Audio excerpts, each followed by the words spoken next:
Dan, you got to tell me. I think we're.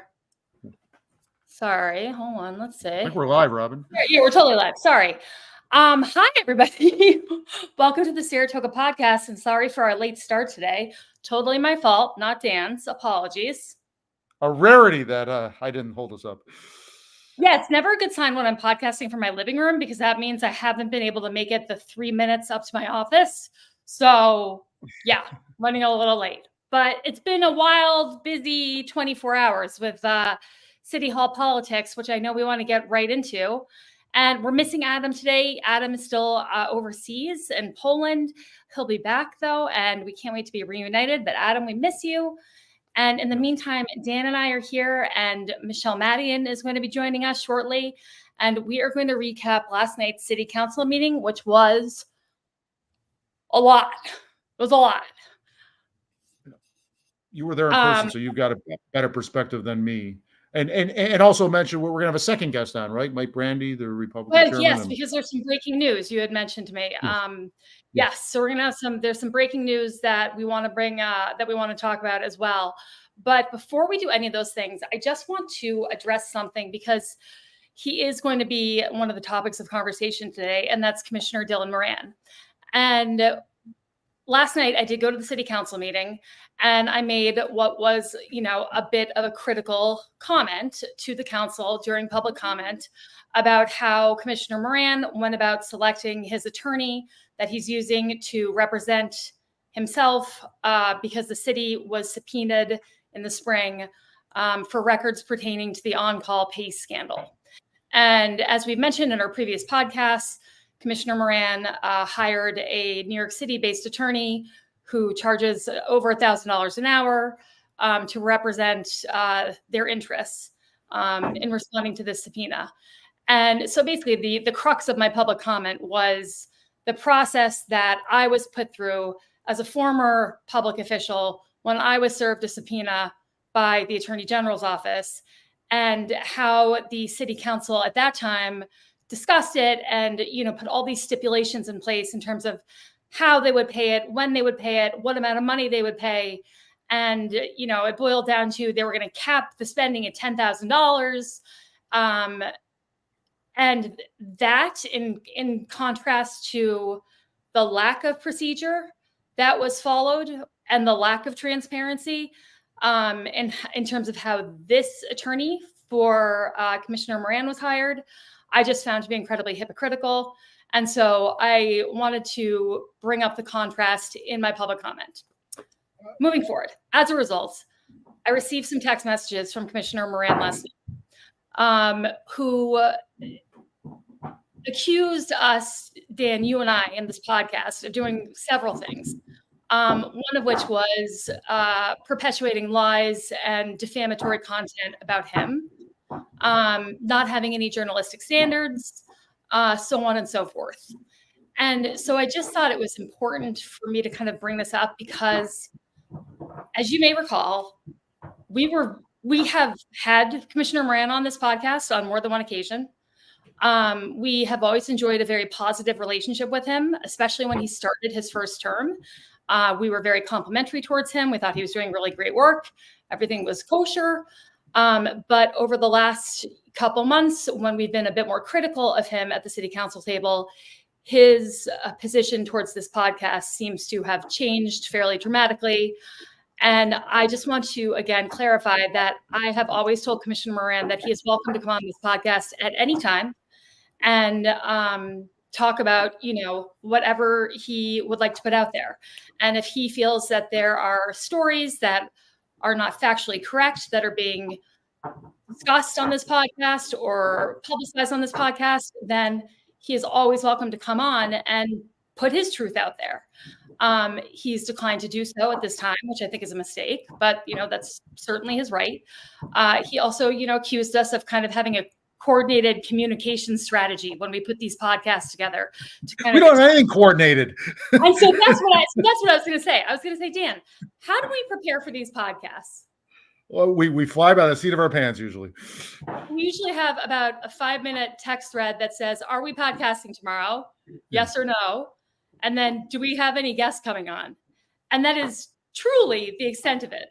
There's no preparation. There's no, conspiratorial plans to like criticize someone or focus on a certain something. It's all very fly by the seat of our pants, and really we're always just responding to what's happening in the news. Right, And right. That drives us. yeah, and we try really hard to inform people, and then also we offer our personal opinions. And I think it's pretty clear when we are talking about, when we're recapping something, and then when we go into our thoughts and feelings about that. So I regret that Commissioner Moran feels this way about the podcast. And I, again, just hope that at some point he changes his mind and decides to come on, because I think communicating to the public through whatever platform you can is always a good thing as an elected official. And a quick aside, Robin, I don't think we've ever had any guest on this podcast that didn't feel that they were treated fairly. Look at Jim Montanino. We were criticizing him. I was mocking him at times. We put him on, and he seemed a little trepidatious about coming on. At the end of that, and you and him got along, and you and him had history that was somewhat negative, but you and him were solid on here. You treated him very respectfully. By the end of it, he was smiling ear to ear. He's like, "Wow, they didn't attack me." So we've never had a guest complain after they've come on this podcast ever. Yeah, we've had Mayor Kim on this podcast. We've criticized him before. We do our best. We do our best, and there may come a time where we do have a guest on where we call BS or we get into their face a little bit. I reserve that right if they're up there lying to us or feeding us BS or whatever. But I don't think we've treated anyone unfairly at all. Yes, I agree. And I don't know what I don't know. And so I can't just advocate for Commissioner Moran when I don't know what his truth is or what his side of the story is or what he's dealing with. And a lot of that kind of was illustrated again last night. So I made this public comment. I illustrated the difference of how these two attorneys were acquired. After I made the public comment, Commissioner Moran spoke on this issue, and then it turned into a very, very long discussion that we'll get into. But one of the first things Commissioner Moran said was that when he went to hire this attorney, he sought out the opinion of our city attorney, Dave Harper, who said, yes, go ahead and hire this New York City-based attorney, and gave him approval to go ahead and hire the attorney. And so even just knowing that fact, I was like, oh, that does change my feelings about how this happened. And, if I were Commissioner Moran and I asked the city attorney, can I hire this attorney? And the city attorney said yes, I would have gone ahead and hired them. So, just not knowing those things makes it difficult to have a full picture of what's going on. And anyway, I had another source tell me that there was some pre-attorney approval, so that may get Commissioner Moran off the hook, so to speak, but it doesn't get the city off the hook, right? We look at the city as a whole, and we're still spending $1,250 at least at times. The issue got confusing last night with Dylan talking about two different attorneys, $500 apiece. I don't know if those. Just something in the background, like knocking around. That's my dog who won't leave my side, who's eating a bone. Let me see if I can go on mute here and do something about this. He's a little bit, much as I love your dog, he's a touch noisy at the moment. Oh, well, we don't want you to. Well, now we can't. Well, now I'll talk and I'll pet him when I'm talking, and Robin, this is our well-coordinated podcast where we cover every square inch of things ahead of time. We go over pet policies, children policies. Yeah. So last night, the city council meeting was lightly attended. There were about 6 or 7 public comments. One was about short-term rentals, or 1 or 2 were about short-term rentals. And then the other 4 maybe were about these legal bills that were being proposed on the agenda to be paid by the city council last night. Okay, Dan, I can't see you now, and I'm feeling a little lonely, but I will push through, and hopefully you will rejoin. So the bulk of the city council meeting last night focused on whether or not they were going to vote to pay. Oh, you're back. Oh, good. Well, I'm trying to take care of this issue in our well-coordinated podcast. Right. So I was just saying, actually, there was an update on short-term rentals from Commissioner Moran, but I may have Supervisor Madigan, who's going to come on in a minute, talk about that, because I think she understood it a bit better than I did. But the bulk of last night's meeting I'm sorry, can I interrupt you for a second? A quick question. Yeah. Did he say when he's going to release the revised proposal for short term, right? Because that's still not out there, correct? So again, I need Supervisor Madigan to kind of talk about this a little bit more, because the conversation was focused more around what the state was going to do and then how that would affect what we do. And then there was some debate over whether or not the state would pass these regulations. And it was a little confusing for me to follow, at least. But the one thing my one takeaway was that Commissioner Moran did say that the fee structure would be like dramatically lowered if this happened in conjunction with the state legislation. Like, he was like, oh, for like a primary residence, it would be like a $50 fee to get your permit. So that was a good thing. Let me comment quickly on that. Parts of this have leaked out. Commissioner Rand has hinted at things. Other people have hinted at where this might be going. And I reserve the right to look at the actual document and make my assessment then. But let me just say, the parts that have leaked out and the part Commissioner Moran has shared, it sounds like they're striving for reasonableness. And I know that may not please everybody, because there's clear sides in this, but it seems like there was some reasonableness going on there. Again, I reserve the right to look at the final document and qualify that. But good for him. Commissioner Moran's taken some heat lately. A lot of it perhaps well deserved, but he is a talented guy. Okay. Well, he apparently is talented in his primary career, which he mentioned last night a few times, that he does very well in his career and makes a lot of money. So, like, kudos to him on his other job. We did just have a comment from Gail LaSalle, who says, is it the role of the city attorney to approve the hiring? Does that not need to be approved by the council? And this goes, Gail, to the heart of the issue. There is a process, I believe, that is in place for situations like this, when you're needing to hire outside legal counsel, that I thought everyone had to follow before they hired outside legal counsel. And it wasn't just going to the city attorney and getting the city attorney's A-OK. But that seems to be at the heart of this issue. And again, Commissioner Madigan, I keep calling her Commissioner, former Commissioner Madigan, current Supervisor Madigan, is going to be joining us in a moment to discuss that kind of procedure and her thoughts on it. And she really does have such a wealth of institutional knowledge, having served, for 10 years in City Hall as the Commissioner of Finance, and can really speak to how these processes are supposed to go and how largely they're supposed to go through the budget process. But it was always my understanding that when you were hiring anybody, you had to get a request for proposals, and you had to get at least 3 quotes from, in this case, it would be attorneys. You would get 3 different quotes from attorneys that had, somewhat similar backgrounds or expertises.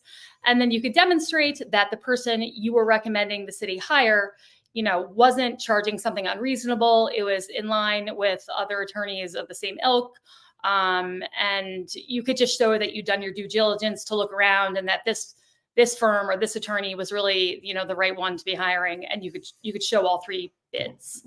That seems like a very prudent process that was not followed. And this felt cloaked, right? What went on here not only didn't follow a process, but it felt, and I won't say definitively because I don't know, but boy, from the optics test, it looked very cloaked. Well, so part of that was because there was no public discussion at the council table about it.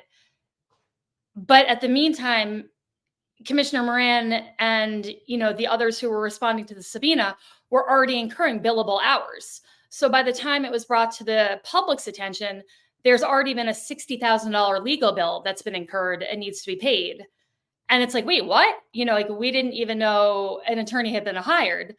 And then when you hear the attorney is from the city, because according to Commissioner Moran, this is so steeped in politics, this subpoena from the DA's office. It's so steeped in politics that he had to look outside of the capital region to find representation that would be able to adequately respond to the subpoena, which I personally call bullshit on, because Yes. I received a subpoena from the Attorney General's office, which you talk about steeped in politics.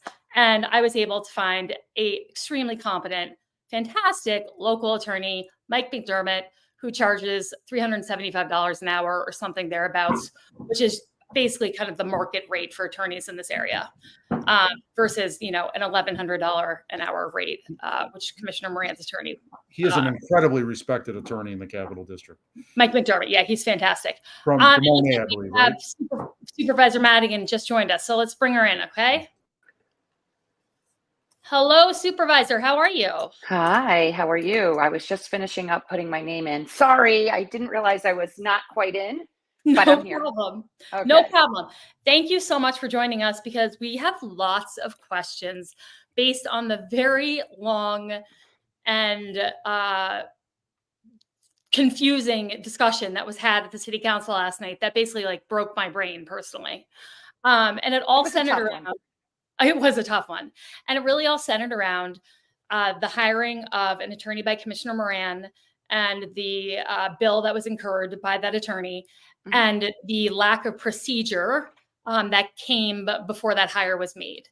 And so, having been the Commissioner of Finance for a decade in City Hall, you have so much institutional knowledge. And I would love it if you could speak to our viewers about, is there a process in place? How would you have handled this, or how should it have been handled in your opinion? I believe there is a process in place, and that's where I think the conversation began to devolve and just kind of get circular around this notion of reasonableness, and who's to define reasonableness, and who's to say this council of 5 people are going to be able to come to the same idea of what reasonableness is.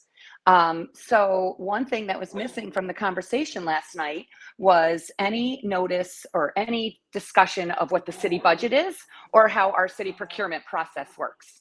So, excuse me, my dog is acting a little crazy. Come on up here. Everyone's I know. So, there's a whole section in the charter on budget preparation and budget administration. And yes, I know that the city council set up an appropriation, largely because, Robin, of the AG case that both you and former Michele were going through. And so I guess they feel that this appropriation, this assignment, is their appropriation. Right, but there's nothing about assignments at the state comptroller's level, and there is nothing about assignments in the city charter. I think they're to be used rarely. I do believe that this council has taken it upon themselves to set up many assignments, and I think they think that that's okay. So, that's and they do work. They can. I've used them minimally, mostly for police officers. Remember, because we'd have like a census of 80, but maybe we could only hire 72. So I didn't want to have in the budget, salaries and benefits for 8 police officers. But so, can I ask a question about that? Yeah.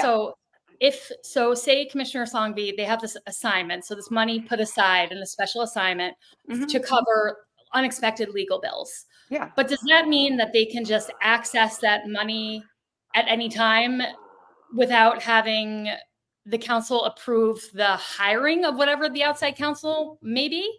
Exactly. So we have a procurement process, right? And that clearly sits in the city accounts department.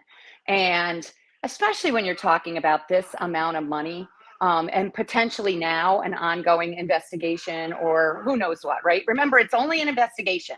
I compare it to something like a FOIL request from the district attorney's office. I don't know, it's an investigation. They're looking for some emails and, interaction between certain staff members at City Hall. Beyond that, I haven't seen much. If there's a subpoena out there, because I heard that bantered about last night too, or somebody's, I just haven't heard that, right? I mean, have you heard that officially? I think just the city was subpoenaed, and they were just seeking specific documents between a commissioner and some employees, but no one was. nobody's been criminally charged at this point. No, nothing like that. So it's a basic investigation, really just looking for some emails and interaction between some council members. So, the city charter, the Commissioner of Finance section is very clear. It actually says any authorization of payment or incurring of obligation, without already having some kind of appropriation, is completely in violation of the provisions of the city charter and shall be void. So, I feel as though this council hasn't really covered themselves well enough. I also feel like they've diminished the power of the budget, right? The whole idea is get 3 quotes. Typically, we want to use the lowest quote, right? This is part of the procurement process. If for some reason somebody came back with something that might be a little bit of a higher quote, but you feel the service might be better to you or your department, then come and make that case to the council. Be very open and transparent about it.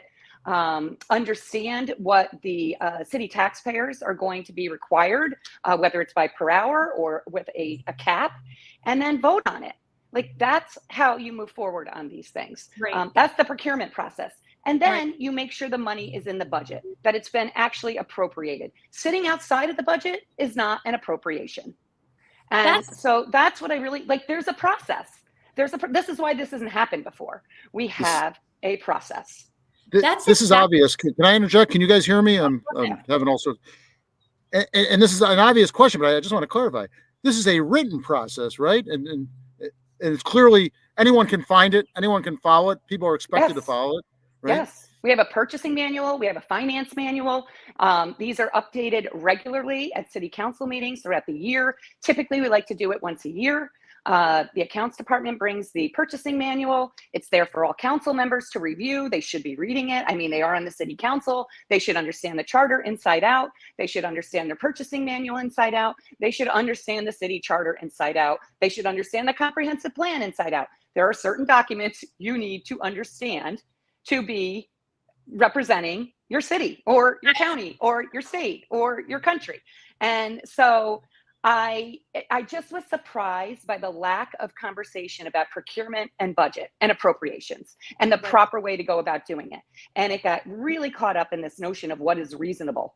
Yeah. So the reasonable factor was, is this invoice and basically how much was being charged, like reasonable? Was it reasonable to expect the council to approve it?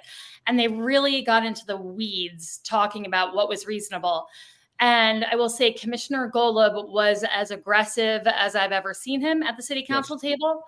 I understand that he is also obviously an attorney. And so I'm sure it's frustrating for him to hear legal issues being discussed by people who aren't attorneys, but I'm not sure that fully excuses how aggressive he was specifically with the mayor.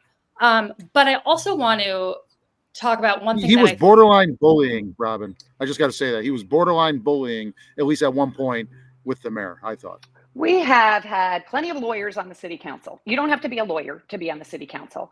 And, I think the only opinions that really matter, although we want legal opinions, and that's fine to ask for them, are the people that vote. And they have the right to vote the way they want to vote. And once the vote's been cast, you should not be attacking their vote. You should be listening for the reasons for why they want to vote a certain way. Like, that's just proper decorum all around on that city council. And I think we need to have more of that, and if somebody doesn't want to discuss their reason for how they're going to vote, they don't have to, right? Well, I mean, we prefer a discussion, but if somebody has decided, I'm going to vote no, and I want to tell you why, great.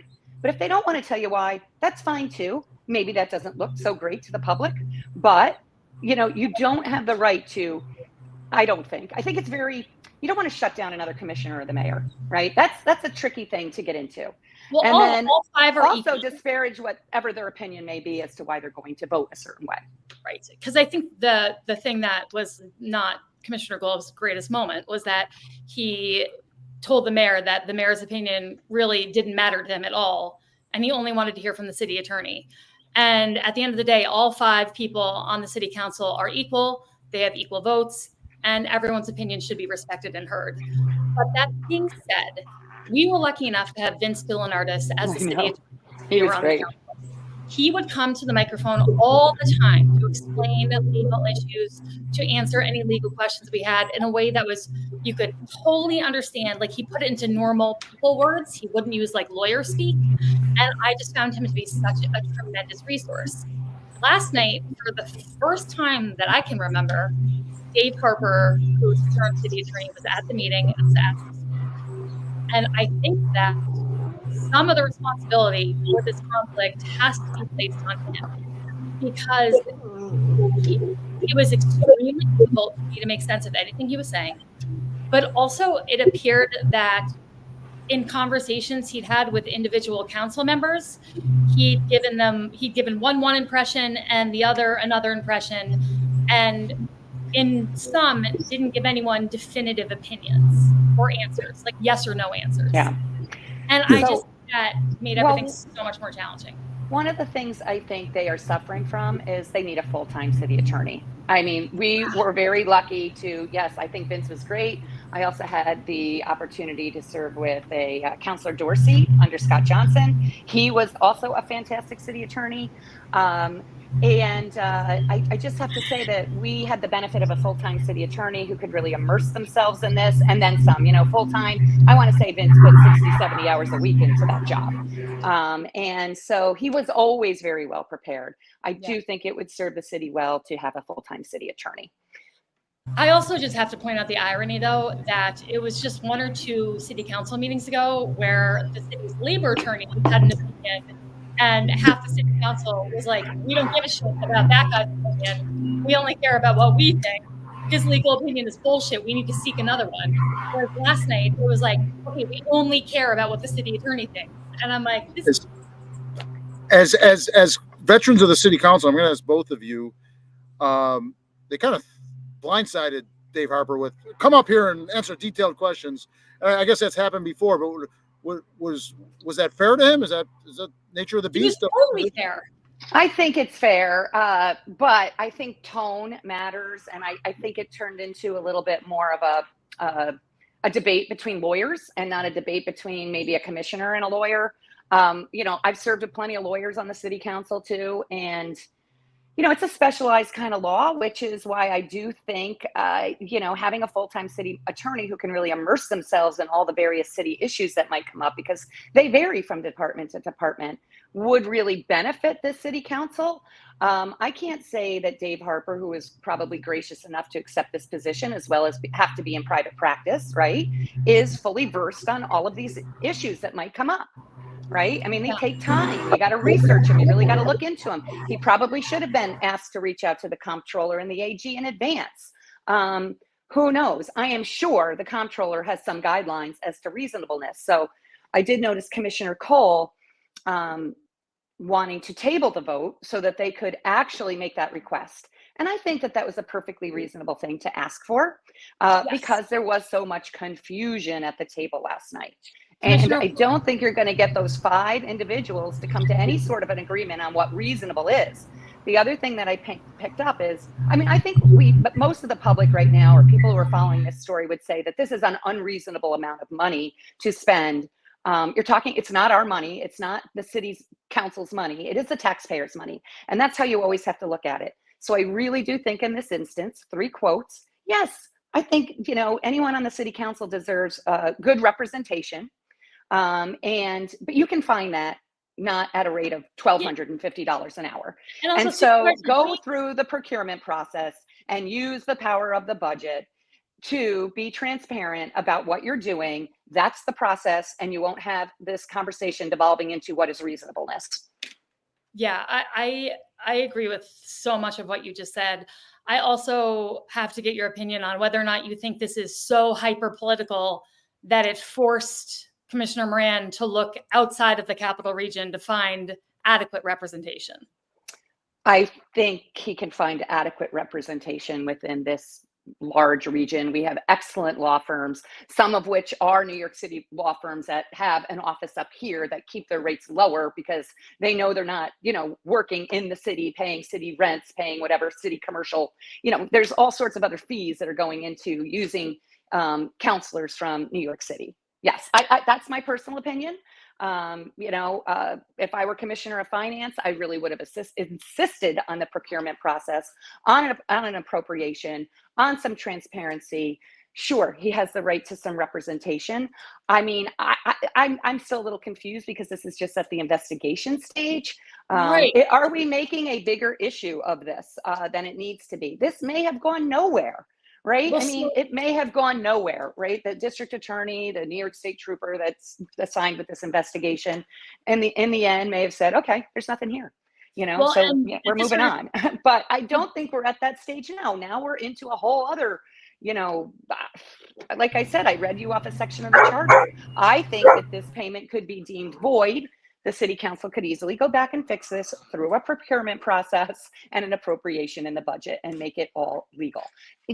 The notion that this conversation happened last night with no discussion of procurement, no discussion of budget and appropriation, it was just like stunning to me. It was just all about what's reasonable. So we have to pay the bill, so. And so now, two things about that. One, this $60,000 was spent over a 6-week time period. Okay. I responded to the AG's subpoena over the course of almost 2 years. Yeah. I turned over 35,000 pages of documents. I went through a lengthy deposition. My total legal bill was just over $15,000. And so I think the concern here is that if this does develop into something more, this $60,000 number is going to just skyrocket. And that's not something we really can handle in our budget. And I think that would be an undue burden on taxpayers to continue at this rate that's being charged. Well, I do agree with that. I'm not trying to be disparaging right now to any council member, but this is not a reasonable rate. Right. And frankly, I would be embarrassed to bring something like that, but that's just me, So- I just would be, and again, I'm not trying to be disparaging, but I can't quite figure out where the council is at. And they didn't decide on what was reasonable last night. So does this mean we are now using this law firm again without a real appropriation in the budget? And are we continuing to rack up $1,250 an hour legal fees? I just don't know. I wrote, it seems to me we are, but I wrote yesterday in Saratoga Report, I said, it's not unreasonable to assume this will get close to six figures. If this investigation continues, a new round of questioning, for instance, this could be close to six figures, if not over six figures. Well, let's say it goes beyond an investigation. Yes, absolutely. And I think this is going to turn into, I don't know, the potential to turn into yet another legal issue for the city. Well, and on that subject, there were two things. Commissioner Cole wanted to table this so we could get the comptroller and the attorney general's opinion. I thought that was a great idea. I thought that was a good idea too. In response, Commissioner Moran said, if this bill wasn't approved last night, the attorney would quit. Okay. Which I found, I found that to be, if that's true, I find that to be unreasonable. That'd be a terrible attorney. He could possibly be subject to ethics violations. Well, I agree. I also think, come on, negotiate with this attorney. We've negotiated with other vendors and attorneys before. We're a small city with a small budget, that operates on a grand scale. Negotiate better. Go back with the bill. Scrutinize it. Let me say something. I personally know his attorney. I haven't told anybody this before. I don't know him well, but we served on the Spitzer Transition Committee 18 years ago. Yeah. I think highly of him, both his ethics, he's brilliant. And I just don't believe he would violate attorney ethics and do that to his client. My God, if this bill is another 3 weeks late, I'm going to, come on. That's yeah, that did sound a little surprising to me too. I'll be honest with you. I would think there was something, my lawyer's going to quit, but I think it's time that he works with this lawyer and transitions to a new firm at a more reasonable rate. What's reasonable? I think we all know what's reasonable. Are we putting a dollar amount in city code to define reasonable? And then are we just always going to spend $500 an hour now on legal services? There's something that's not making sense to me. Well, to me, it's so obvious. Our procurement process that you described is very simple, and getting 3 quotes tells you what the market will bear in terms of a price, and that's what's reasonable. That's it. 3 quotes that include a detailed outline of services. Okay. Correct. Because granted, you're moving pretty quickly, right? You're hit with, I guess they were hit with a subpoena.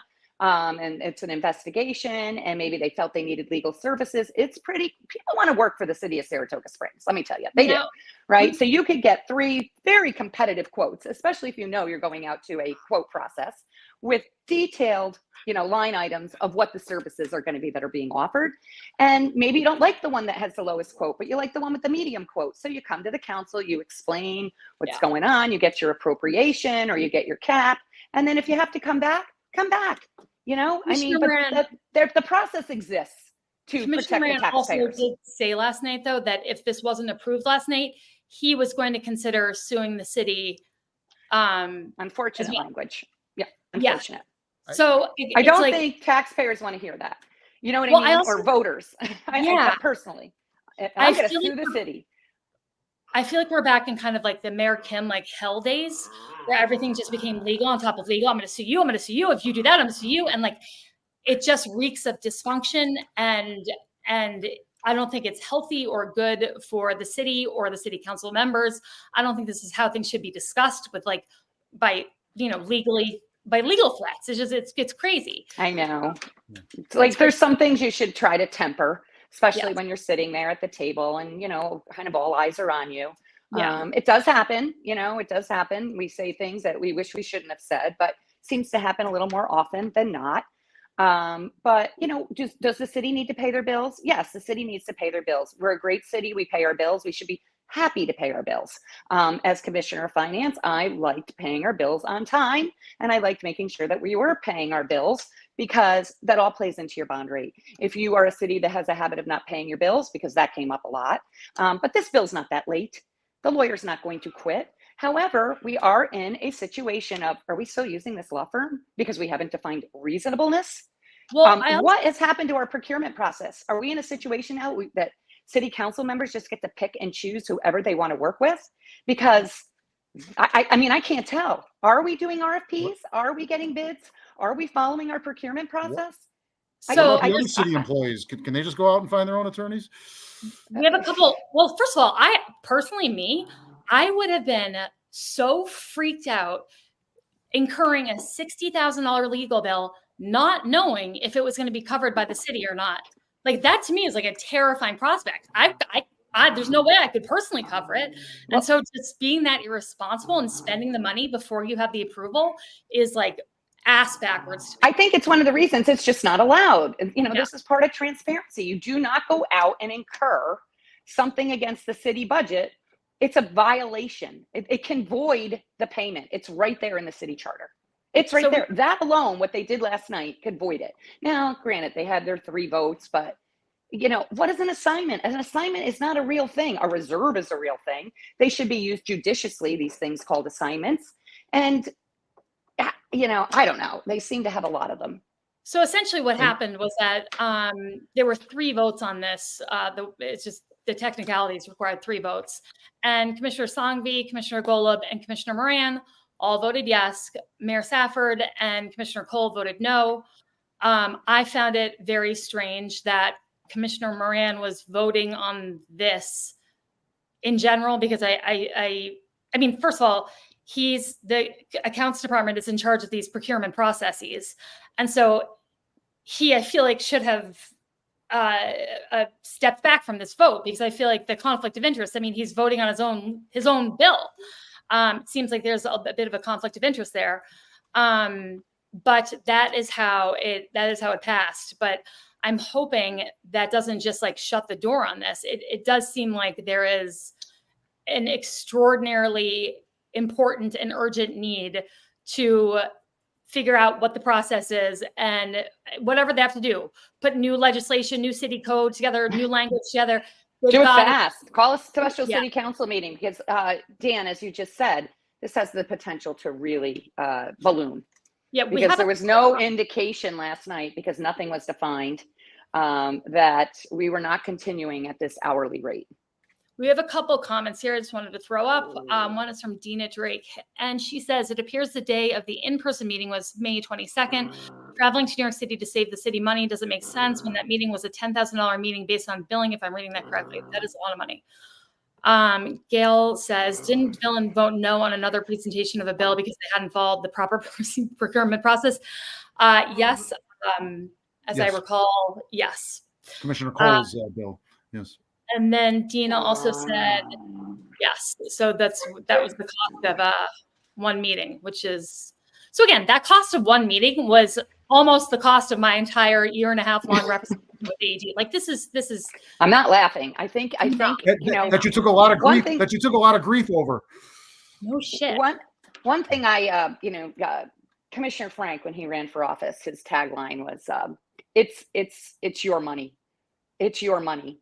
And that's how we always need to think of it. It is not our money, as we are the custodians, we are the keepers, we are the people that try to make sure, especially in accounts and finance, that procedures or the administrative units, that the procedures are followed accordingly.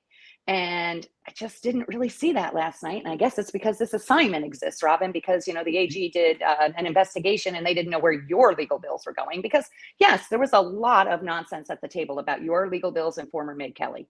Yes. So the hypocrisy is hard to deal with. Commissioner Moran. I will admit that.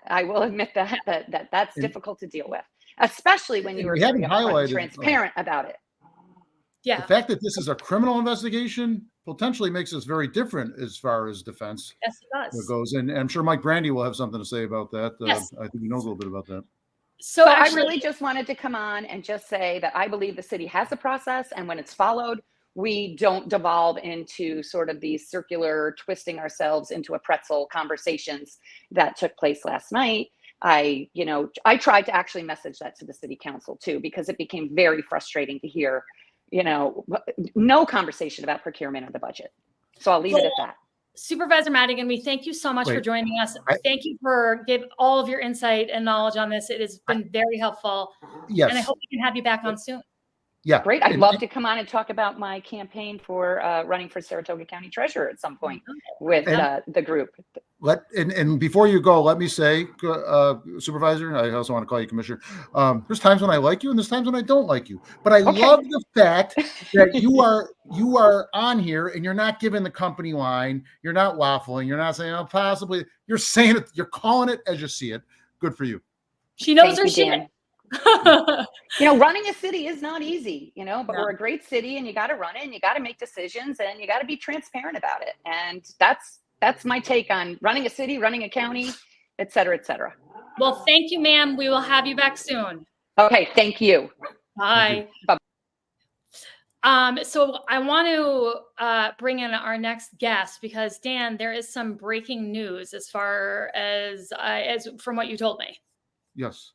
We'll bring in Mike Brandy, the chairman of the Saratoga Springs Republican Committee.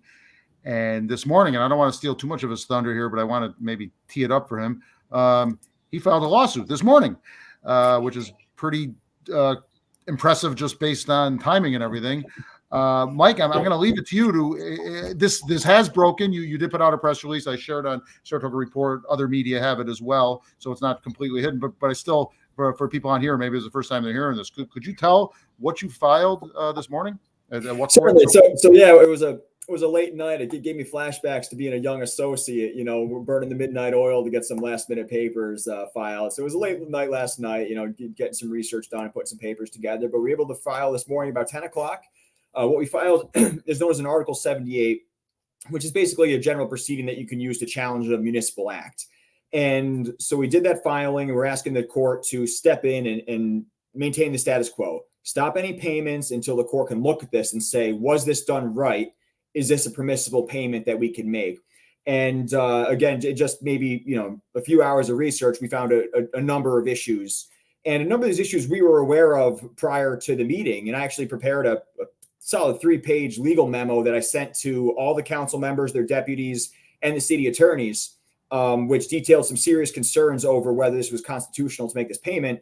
And perhaps unsurprisingly, no one seemed to read it or mention it at the meeting, as they all got bogged down in reasonability, which is really the last step in the analysis.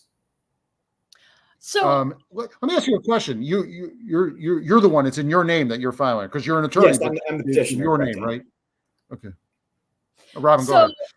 could you give us any specificity in terms of some of the issues that you are seeing with how this kind of played out? Sure. The fundamental issue here is that the New York State Constitution makes it illegal to make a gift of public funds. And the reason that comes into play here is that a municipality can only use its money pursuant to a legal purpose, where it has a legal obligation to do something.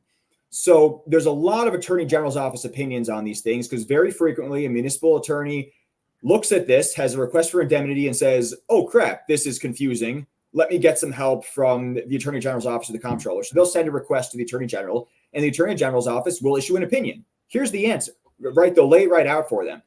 And there's one case, it was very similar to this, where employees were seeking assistance with interviews and investigation, what have you. And the Attorney General's office was very clear that they're not entitled to a defense, and that paying defense in that case would violate the New York State Constitution. So that's first and foremost the challenge here. We have a subpoena that was directed to the city and seeking certain city records relating to certain employees. So no employee received a subpoena, no employee was required to produce anything, and no employee was required by the subpoena to be interviewed. So it really meshes pretty well with that Attorney General's office opinion. So Supervisor Madigan kind of likened it to basically a FOIL request in some ways, in terms of kind of what the subpoena was asking, which was just for records. Because I think it's when you say subpoena, it brings up like a whole host of ideas. Like people, you don't really know what it specifically means. But in this instance, all it was a request for documents, correct? Correct. And you can see at the top, it says subpoena ducis tecum. I probably not pronounced that right, but that's a Latin for essentially that's a subpoena for documents, for records, not for testimony. Right. My question is, was he interviewed, or was the deputy commissioner interviewed? I guess we don't know that, right? Even though the subpoena didn't say that, they theoretically could have volunteered to be interviewed. I highly doubt an attorney would allow that. A good attorney would allow that. But I'm sorry? Go ahead. Sorry, I said they could have voluntarily done it, not pursuant to the subpoena, but the Attorney General's office opinion that I sent to the council and that I referenced in the litigation, the specific request was these employees wanted representation to sit with them for interviews. And the Attorney General's office said, no dice, that doesn't get paid. Okay. And presumably, wouldn't we know if they'd been interviewed, because we would look at the $60,000 legal bill, and interview prep or the time that they spent with their clients while they were being interviewed would be documented on that? I would assume so. If those documents are current, if those bills are current, right? There could be another pending bill out there, but that's a very valid point on your part, Robin. Let me ask you about the fact that this is a criminal investigation as opposed to a civil action. There's a distinction with that, correct? You've done some research. Huge distinction, Dan. So civil indemnity is different from criminal defense. With a criminal matter, and a lot of it arises from whether you're in the scope of your employment. If you're a municipal employee or a municipal officer and you do something in the scope of your employment, you're generally going to get indemnity, whether through the state law or through a local enactment, like we have in Section 9-1. So in those civil instances, you're going to generally be indemnified. Criminally, there's no analogous state requirement for municipalities to indemnify people for criminal defense. Towns and cities and municipalities can do it, but they're not required to. Now, where it gets sketchy is if you are convicted of a criminal act, or you plead to a criminal act, per se, under the law, that is not in your scope of duty. There's no universe where a criminal act is within your scope of employment. So the way the state handles this, and the way the Attorney General's office recommends that municipalities handle this, that if you want to provide a criminal defense for your employees and officers, you can reimburse them after the fact. If there's an acquittal or a dismissal, you can pay for their fees at that point. The issue is that if you pay it up to that point and then they're convicted, well, all those payments violate the Constitution because those are outside the scope of employment. So you're left with the situation. What do you do? I mean, how do you claw that back? How do you rectify what's now been rendered an unconstitutional payment? And it's really an impossible situation for the state or municipalities to be in. And that's why it's not recommended. That's why this kind of thing is not done, because how do we get this back? If it turns out that Moran is charged and convicted with something, how is the city going to get the 60 grand back? I have no idea. Right. Another question I have for you is, it went in and out of my head so quickly. I have a question. Robin, go ahead. Yeah. It seems, again, I'm not an attorney, but on its face and with everything I know now, I don't understand why our two city attorneys couldn't have responded to this on their own and provided the documents. And they did. It's my understanding that the city did respond to the subpoena. The subpoena due date was May 15th. And I see no indication that the DA's office is going after them for contempt for not responding. So I believe they respond. The city received the subpoena, and the city responded to the subpoena. So all this extra representation is really extraneous. There's really nothing that they're doing. They don't have any standing in relation to the subpoena. They don't have any obligations in relation to the subpoena. And to that point, a lot of what Moran, if the subpoena was responded to by the due date on May 15th, tens of thousands of dollars billed by Moran's attorneys were incurred after the fact. So there's not even a pending subpoena out there, and there's still all these actions being taken. And it looks to me, I don't want to presume because the bills are fairly vague, but there's references about talking to other witnesses and things. And it looks like it's the start of a defense, like someone's building a defense versus responding to a subpoena. And the law is very clear. You don't get paid for a defense unless there's something to defend against. And there's no action here at this point. So no indemnity, no defense. Let me ask you about the temporary restraining order that you filed for.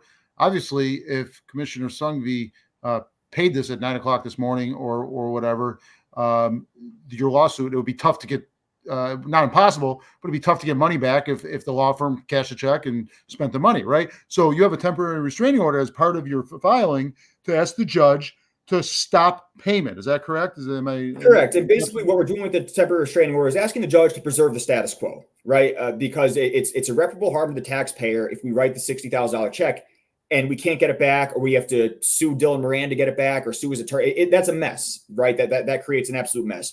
So we've asked the judge to hold the line, maintain the status quo. And frankly, the city's already waited 2 weeks. This was originally on 2 weeks ago. So clearly there's not a rush here. There's no indication that interest is accruing. There's no indication that, Moran's going to get dropped. I heard you guys mention earlier, he mentioned that his attorneys stopped work. And Dan, I think you picked up on this, that would be an egregious violation of the code of ethics for attorneys. You can't stop work for your client because you haven't gotten paid. There's a whole separate procedure for that. So if that's the case, that's really concerning. I don't think we should be paying this firm if that's the case, because they're breaking the rules. So I don't see any damage to the city, any irreparable harm where they need to pay this now and they can't wait a week or two to resolve this and make sure that it's constitutional, or if it's not, to figure it out.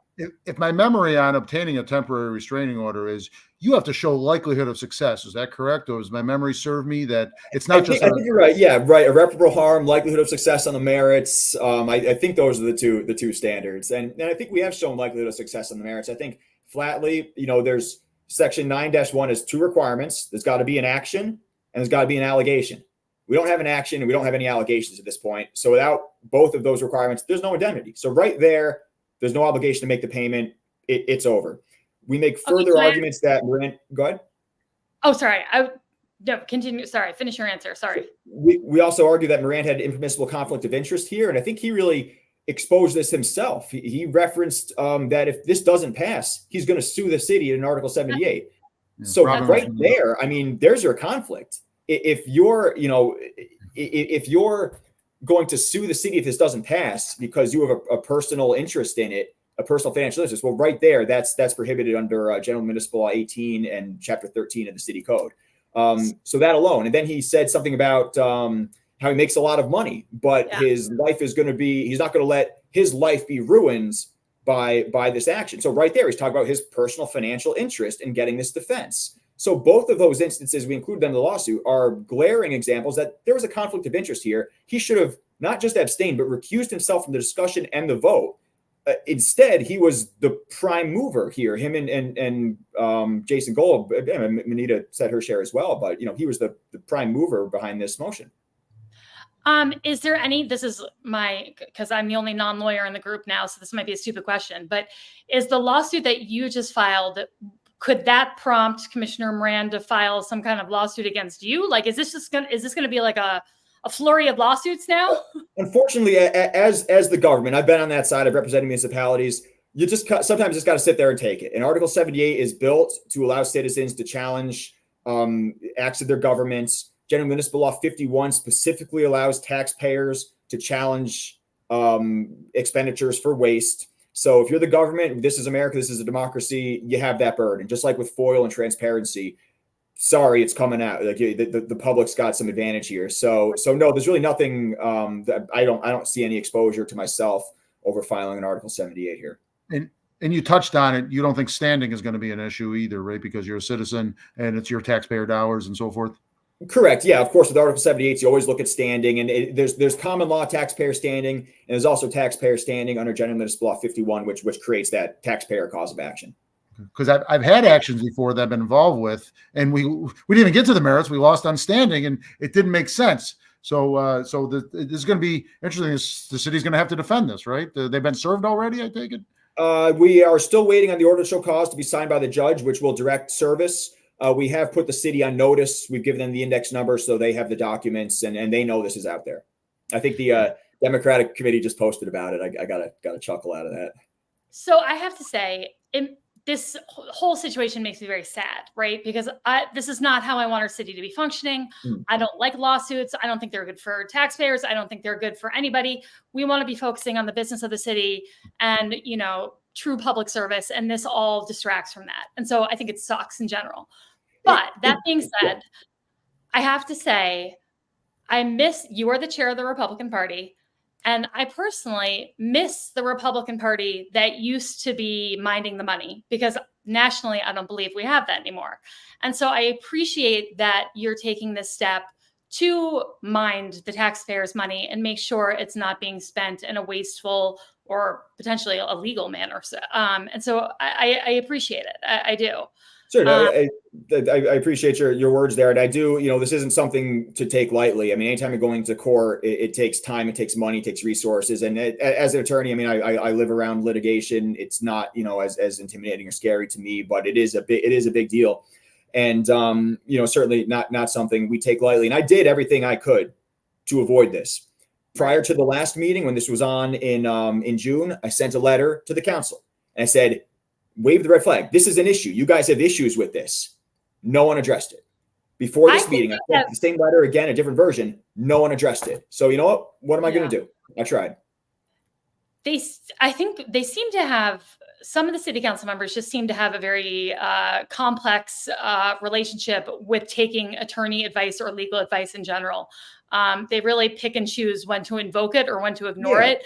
And that's kind of weird. There's a little bit of an attorney worship going on, I think, at times. I think it's very easy and probably very tempting to say, oh, the attorney said it. That's it. I'm done. All of these things, the letters I sent, you do not need to be an attorney to read the law. Laws are generally written a lot of these are written in fairly plain language. Some of the concepts get complex, but reasonability is not a complex standard. Reasonability is a legislative determination. They're elected to make that determination.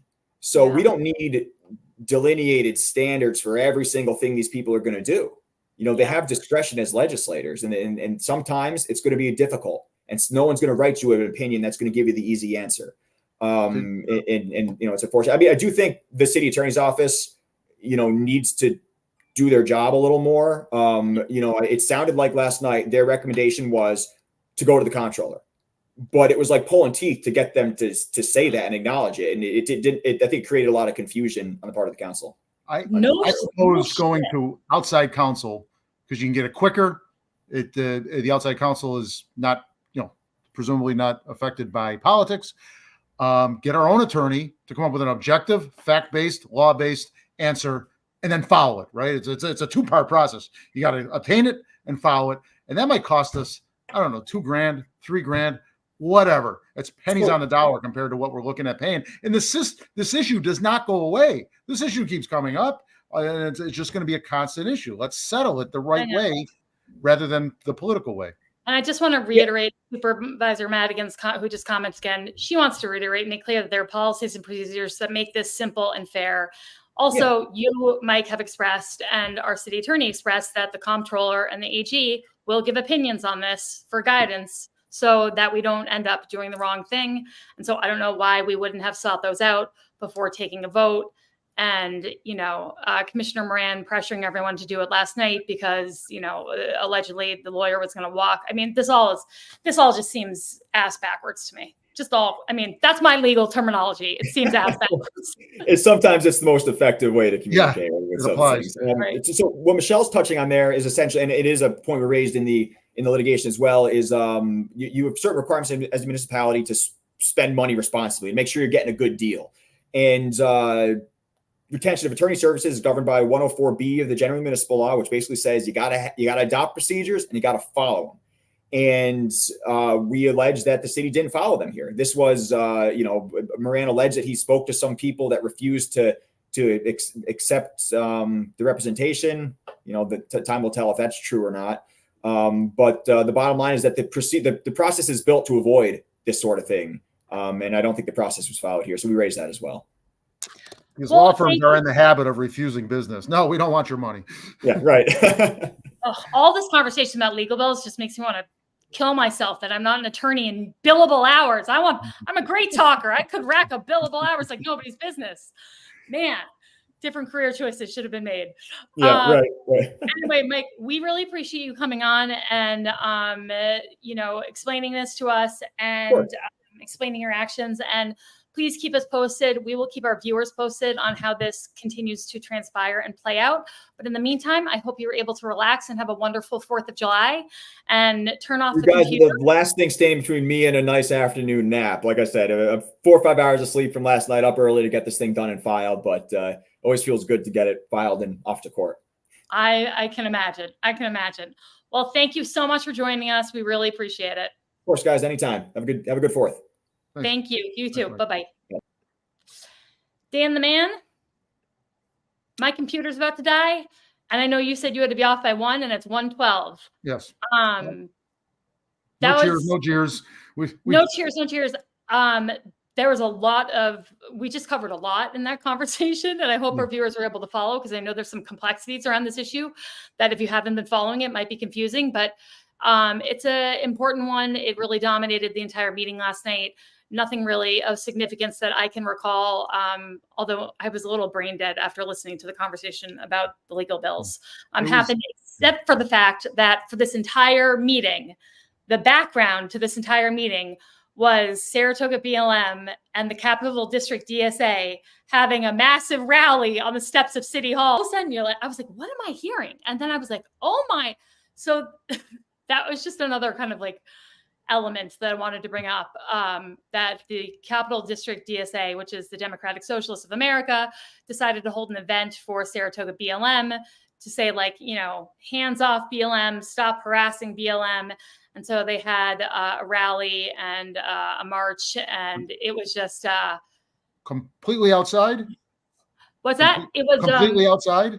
Yes, they did not come in the building at all. They were just outside and very, to their credit, very loud. You could hear it really clearly in the council room. But it just was, one of those very Saratoga Springs, this is our city government moment. A lot of things going on all at once.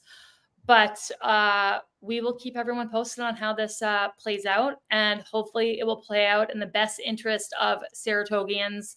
And we can get back to, day-to-day business and getting the things done that people really place a priority on here.